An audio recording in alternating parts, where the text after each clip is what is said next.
बुलढाणा जिल्ह्यामध्ये 2 डिसेंबर रोजी 10 नगराध्यक्ष आणि 256 नगरसेवक पदासाठी मतदान प्रक्रिया पार पडली। बुलढाण्यात मतदान प्रक्रिया पार पडत असताना अनेक घटना घडामोडी आपल्याला पाहण्यात आल्या। त्यामुळे ईव्हीएम मशीन असतील, काही बॅलेट पेपर ह्या स्ट्रॉंग रूम मध्ये ठेवण्यात आले आहे। मतदान प्रक्रिया संपल्यानंतर आपण सध्या आलो आहे बुलढाण्यातील नगरपालिकेजवळ। या ठिकाणी मोठा बंदोबस्त पोलिसांचा लावण्यात आला आहे।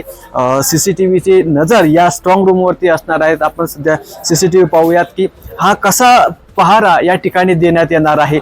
आपण या ठिकाणी पाहतोय की ही सीसीटीव्हीचे पॅनल आहे। या पॅनल मध्ये ईव्हीएम मशीन दिसत आहेत आणि स्ट्रॉंग रूमच्या बाहेर राज्य राखीव दल यांची तुकडी ठेवण्यात आली आहे। तर काही 10 ते 12 जण हे पोलीस कर्मचारी आणि एक अधिकारी या ठिकाणी लावण्यात आला आहे।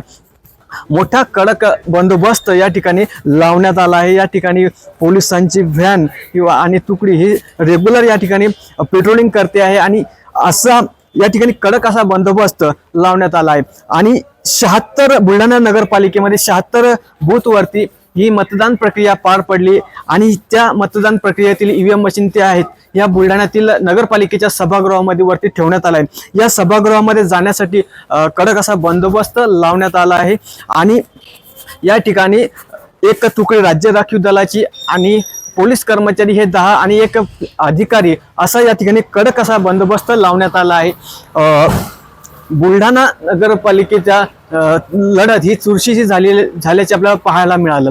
बुलढाण्याचे आमदार संजय गायकवाड यांच्या पत्नी पूजाताई गायकवाड या शिवसेनेकडून निवडणुकीच्या रिंगणात उतरल्या होत्या। तर भाजपाचे जिल्हाध्यक्ष विजयराज शिंदे यांच्या पत्नी अर्पिताई शिंदे ह्या देखील निवडणुकीच्या रिंगणात उतरल्या। तर काँग्रेसकडून लक्ष्मी काकास या निवडणुकीच्या रिंगणात उतरल्या आहेत।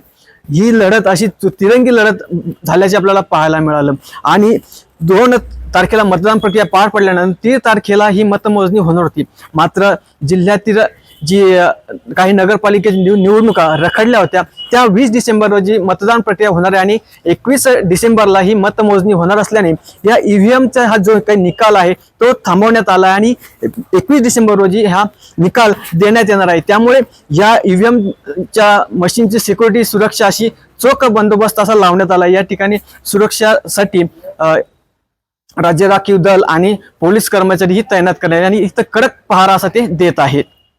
नितीन कानडे, लोकशिवाय मराठीसाठी बुलढाणा।